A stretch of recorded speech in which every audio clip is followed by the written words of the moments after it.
ಚಿತ್ರದುರ್ಗದ kidnap ಕೇಸ್ಗೆ twist ಒಂದು ಸಿಗ್ತಾ ಇದೆ. ಏನದು ಟ್ವಿಸ್ಟು ನೋಡ್ತಾ ಹೋಗೋಣ.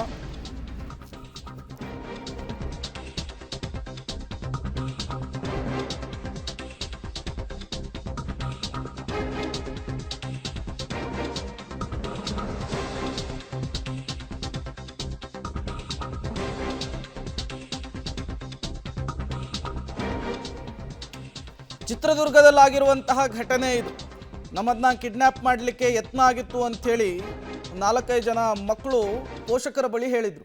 ಆ ಪ್ರಕರಣಕ್ಕೆ ಈಗ ಟ್ವಿಸ್ಟ್ ಸಿಗ್ತಾ ಇದೆ. ಅದೇನು ಅಂತ ಅಂದರೆ, ಹೋಮ್ವರ್ಕ್ ಮಾಡೋದಕ್ಕಾಗದೆ, ಟ್ಯೂಷನಿಗೆ ಹೋಗೋದಕ್ಕಾಗದೆ, ಶಾಲೆಗೆ ಹೋಗೋದಕ್ಕಾಗದೆ ಇರುವಂತಹ ಸಂದರ್ಭದಲ್ಲಿ ಈ ರೀತಿಯ ಒಂದು ಕಟ್ಟುಕತೆಯನ್ನು ಈ ಬಾಲಕರು ಕಟ್ಟಿದ್ರು ಅನ್ನೋದು ಗೊತ್ತಾಗ್ತಾ ಇದೆ.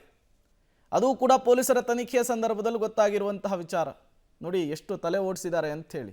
ಹೋಮ್ವರ್ಕು, ಟ್ಯೂಷನ್ನು, ಶಾಲೆಗೆ ಹೋಗೋದನ್ನು ತಪ್ಪಿಸ್ಕೊಳ್ಳೋದಕ್ಕೆ ಈ ಕಥೆಯನ್ನು ಕಟ್ಟಿದ್ರು ಬಾಲಕರು ಅನ್ನೋ ತನಿಖೆಯ ಸಂದರ್ಭದಲ್ಲಿ ಗೊತ್ತಾಗಿದೆ. ಮತ್ತಷ್ಟು ಡೀಟೇಲ್ಸ್ ಕೊಡ್ತಾರೆ ಸಿದ್ದರಾಜು, ದೂರವಾಣಿ ಸಂಪರ್ಕದಲ್ಲಿ ಜಾಯಿನ್ ಆಗಿದ್ದಾರೆ. ಸಿದ್ದರಾಜು, ಈ ಟ್ಯೂಷನ್ನು, ಶಾಲೆಗೆ ಹೋಗೋದನ್ನು ತಪ್ಪಿಸ್ಕೊಳ್ಳೋದಕ್ಕೆ, ಹೋಮ್ವರ್ಕ್ ತಪ್ಪಿಸ್ಕೊಳ್ಳೋದಕ್ಕೆ ಈ ಮಕ್ಕಳಿಗೆ ಇಂಥ ಐಡಿಯಾ ಬಂದಿದ್ದು ಹೇಗೆ ಅಂಥೇಳಿ, ಪೊಲೀಸರ ತನಿಖೆ ಹೇಗೆ ಸಾಗ್ತು, ಅದರಲ್ಲಿ ಈ ವಿಚಾರ ಗೊತ್ತಾಗಿದ್ದು ಹೇಗೆ? ಖಂಡಿತವಾಗೂ ಪ್ರೇಮ್ ಕುಮಾರ್, ಏನು ಮಕ್ಕಳು ಇತ್ತೀಚಿನ ದಿನಗಳಲ್ಲಿ ಧಾರಾವಾಹಿ ಹಾಗೂ ಸಿನಿಮಾದಿಂದ ಎಲ್ಲೋ ಒಂದ್ ಕಡೆ ಪ್ರೇರಣೆ ಆದ್ರೆ ಎಂಬ ಅನುಮಾನ ಈ ಒಂದು ಪ್ರಕರಣದಿಂದ ಬೆಳಕಿಗೆ ಬಂದಿರುವಂತದ್ದು. ಯಾಕಂದ್ರೆ ಪೊಲೀಸರು ನಿನ್ನೆ ಅವರನ್ನ ವಿಶೇಷವಾಗಿ ಒಂದು ವಿಶೇಷ ತಂಡದೊಂದಿಗೆ ತನಿಖೆ ನಡೆಸಿದಂತ ಸಂದರ್ಭದಲ್ಲಿ ಈ ಒಂದು ಪ್ರಕರಣಕ್ಕೆ ಬಿಗ್ ಟ್ವಿಸ್ಟ್ ಸಿಕ್ಕಿರುವಂತದ್ದು. ಯಾಕಂದ್ರೆ ಆ ಮಕ್ಕಳು ಇಬ್ಬರು ಕೂಡ ನಮ್ಮನ್ನ ಯಾರೋ 4 ಜನ ಅಪಹರಣಕಾರರು ಹಿಂದಿಯಲ್ಲಿ ಮಾತಾಡ್ತಿದ್ರು, ಮಹಾರಾಷ್ಟ್ರದಿಂದ ಬಂದು ಒಂದು ಓಮಿನಿ ಕಾರಲ್ಲಿ ನಮ್ಮನ್ನ ಕಿಡ್ನಾಪ್ ಮಾಡಿದ್ರು ಎಂಬ ಕಥೆಯನ್ನ ಕಟ್ಟಿದ್ರು. ಅದರಲ್ಲೂ ಮುಸ್ಕುದಾರಿಗಳಿಂದ ನಮ್ಮನ್ನ ಕಿಡ್ನಾಪ್ ಮಾಡಿದ್ದು.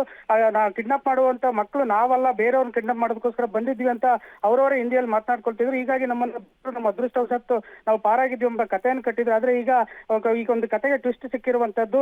ಯಾಕಂದ್ರೆ ಆ ಮಕ್ಕಳು ಹೋಮ್ ವರ್ಕ್ ಮಾಡಲಾಗದೆ ಮತ್ತೆ ಟ್ಯೂಷನ್ ಇಂದ ತಪ್ಪಿಸಿಕೊಳ್ಳುವ ಹಿನ್ನೆಲೆಯಲ್ಲಿ ಈ ಒಂದು ಕಥೆಯನ್ನ ಕಟ್ಟಿದ್ರು ಪ್ರಕರಣ ಪೊಲೀಸರಿಂದ ಬೆಳಕಿಗೆ ಬಂದಿದೆ. ಇದರಿಂದಾಗಿ ಏನು ತೀವ್ರ ಆತಂಕಗೊಂಡ ಪೋಷಕರಲ್ಲೂ ಕೂಡ ಒಂದು ಆತಂಕ ಶಮನವಾಗಿದೆ. ಆದ್ರೆ ಎಲ್ಲೋ ಒಂದ್ ಕಡೆ ಮಕ್ಕಳು ಈ ರೀತಿ ಸುಳ್ಳು ಹೇಳಿದ್ರಿಂದ ಒಂದು ಇಡೀ ಪೋಷಕ ವರ್ಗದಲ್ಲಿ ಭಾರಿ ಆತಂಕ ಮನೆ ಮಾಡಿತ್ತು ಪ್ರೇಮ್ ಕುಮಾರ್.